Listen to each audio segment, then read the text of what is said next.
He's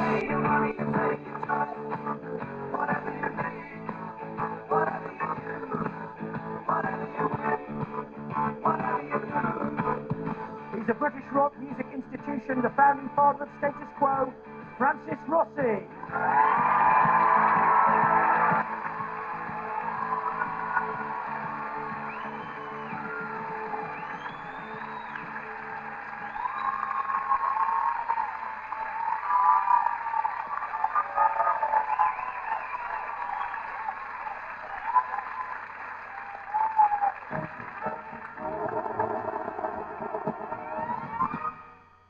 Now, you were born in Catford, in London, in 1949, and actually we were quite privileged because we've actually got some footage of you playing in the garden, very rare footage. Here's your brother, Dominic, actually attempting to cut off your head with an axe.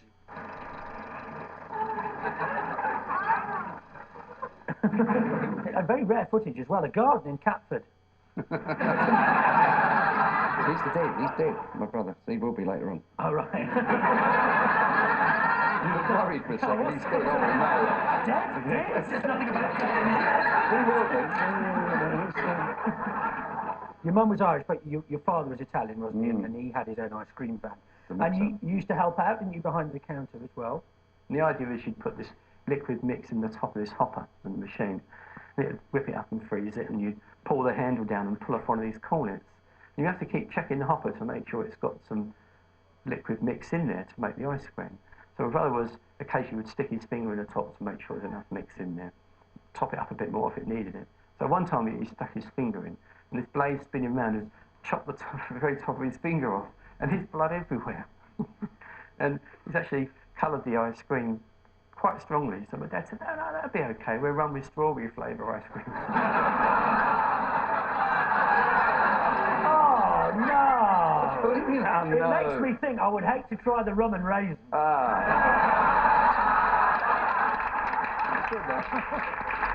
Because it rather gives light to the claim on the photo, on the side of the van. On the side of the van, it actually says, manufactured by modern and hygienic machinery.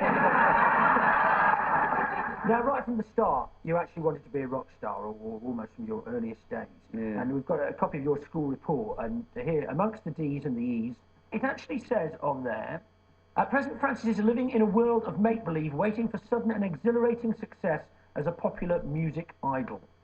One English teacher said to me, she was teaching me French, but she said, one day you think you're going to be a pop star? I said, well, yeah, you know, Jack LaLanne, yeah. And she said, well, then you may go and tour abroad. I said, yeah. And she said, well, you might go to France. I said, yeah. And she said, you'll need to speak French. I said, no. And she said, why? You can hardly speak English. No, exactly. What's the way to be? And so I said, well, no, someone will do it for me. I mean, I was right that someone did it for me, but now I want to do it myself. So I was the dickhead. I lost out.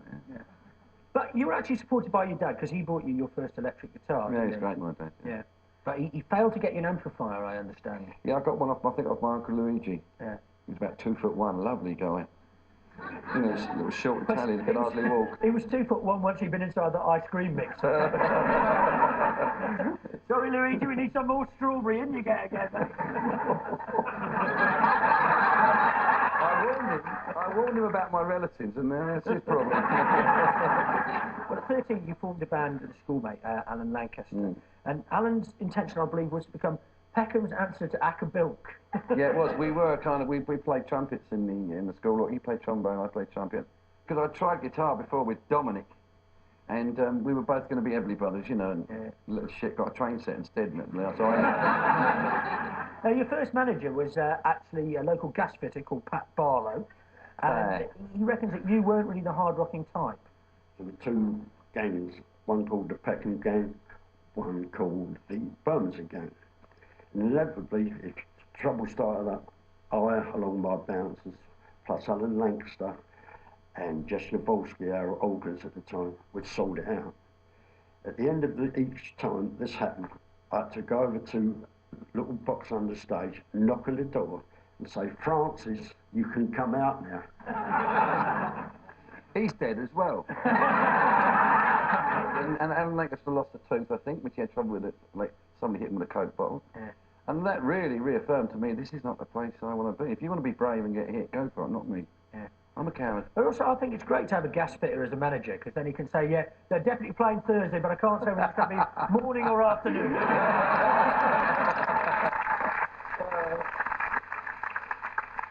Now, your band was called the Spectres, and they used to travel to gigs in rather an unusual way, didn't they? Here is John Coglan, who joined you on drums. We had no means of transport. We didn't know how to get there, so Francis had this great idea. I know, my dad would take us down there in the ice cream van, and we put all the drums and the amps and mics and stuff in the back of the van, and trundle off down the road. And of course, getting on the way to the gig, we'd stop and sell people ice cream on the way to the gig. Is he hoping to be the new Bond villain? That was lovely. Well, we've actually got a picture of the Spectres. Whoops. There they are. Yes. And here's a picture of you all toasting your success after you got a summer contract to play at Butlins in Minehead in 1965. And of course, that was a key moment, because it was there that you met your soulmate in Status Quo, Rick Parfitt. Everyone thought he was a puff because he had a tight little bum. Yeah. And he used to... Well, he came from cabaret. Yeah, I did. Lovely. Oh, you got me going. Can I go there for a moment? He was more of a kindred spirit than the others somehow, and I don't know why or how. Well, that just happens, and you met. Well, as I said, then we used to play on that whole camp thing. We'd hold hands, and I suppose that was unfair to the others, really, because it was kind of shutting them out. Yeah. I just thought, well, that sounds like, no, but I mean, you know... Well, strange enough, in 1967, you did actually decide to rename yourself, didn't you, as the Queers? That was a suggestion of Pat Barlow's. We were rehearsing in his basement in Lambeth Walk. He said, we need something really contentious to call, you know, perhaps the Queers. I'm not sure about that. He said, what about Status Quo? We said, yeah, fine, go on, that'll do. And by 1968, you were Status Quo, and then this happened. Ladies and gentlemen, up from number 15 of last week to number 10 of this week, pictures of Max Tickman, the Status Quo.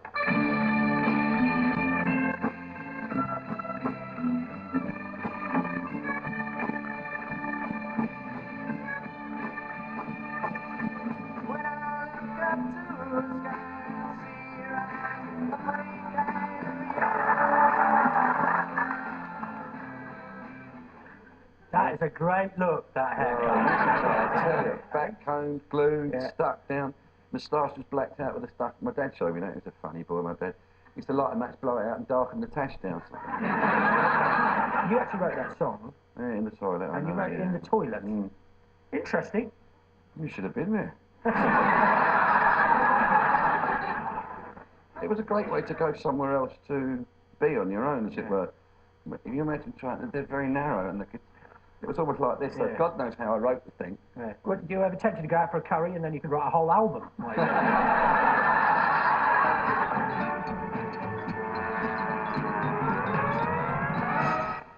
So this was sort of psychedelic era, wasn't it? Yeah, I mean, so they called it psychedelic. I had no clue what that meant. I still don't really. But it ended almost immediately. We'd been, you know, manipulated quite a bit, and that's.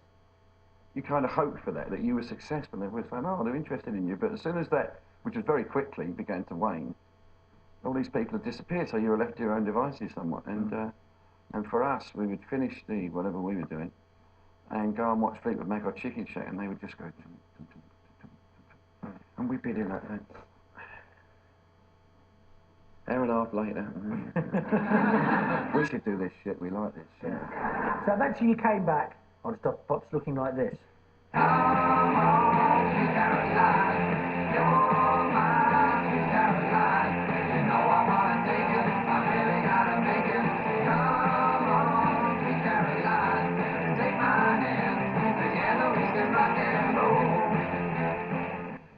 And you were actually sponsored by Levi's, weren't you? The first ever sponsored band in British. We certainly were. You know what we got paid for that? Tell me. Denim. Aftershave? No, we were given our own piece of denim each.